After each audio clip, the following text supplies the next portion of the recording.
سلام، خسته نباشین. اینم قارچ. بعدش را آبش میرزم، روغن بعدش میرزم، آب میرزم، سرخشونم چیز آبش بگیرم.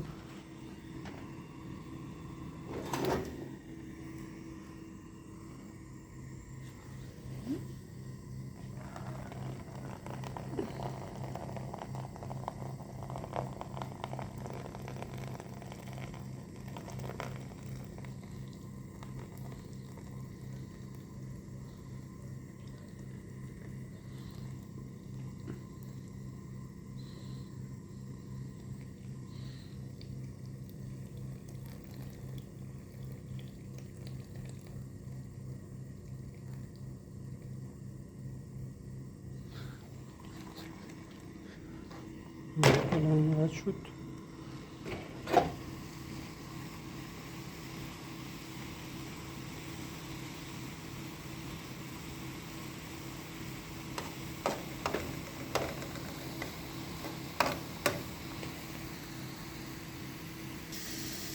الان کفگیر میگیرم میارم پایین. خب آبش خشک شد، میذارم پایین.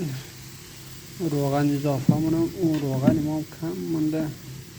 صبر کن نگاه کنم که روغن ما چقدر مونده. او خدا شکر روغن داریم. یه خورده روغن اوضاعم خورده، اوضاعم خیلی خرابه. اینقدر روغن میریزم مقدر ضرورت و خورده زیاد فکر کنم یا نه. حالا میخوریم میریم پای کارم. خب میذارم. اینم از قارچ. قارچ درجه 2، درجه 1 نیست. قارچ درجه 1 بعدش خیلی سفید و قشنگه. اینا درجه 2. اینا کیلونی درجه 1 شکسته کیلون 250. درجه 2 چی کیلون 200 تومنه. من دیگه یاد بعدش برام میگم چیکار کنیم. این خورده از این فلفل اضافه کردیم. اون فلفل هست، فلفل قرمز. اینجوری شده.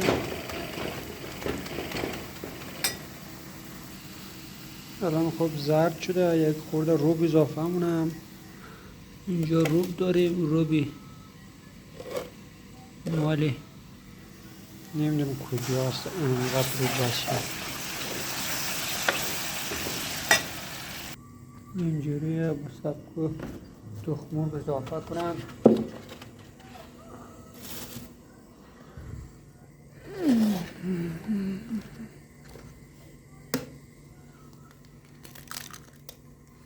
یکی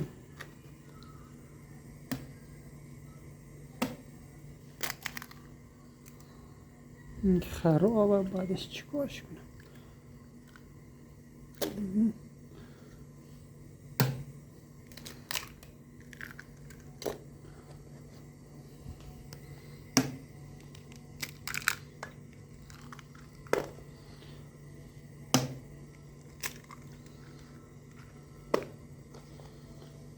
چهار تا میدونیم 5 تا بسه. خب من این چیزش جدا کنم. یه دونش خراب بود تخم ما. میبینین یکی 2 تا 3 تا 4 تا 5 6 تا زدم. بذارم الان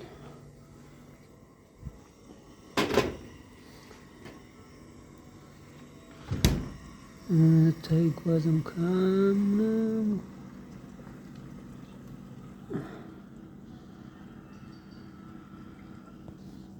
خب یه چیز میذارم سرش که پخته بشه. اینم از سلیت، قارچ و تخم مرغ آماده. بعدش این میزنیم تمام شه بریم پای کارم. یا علی خداحافظ.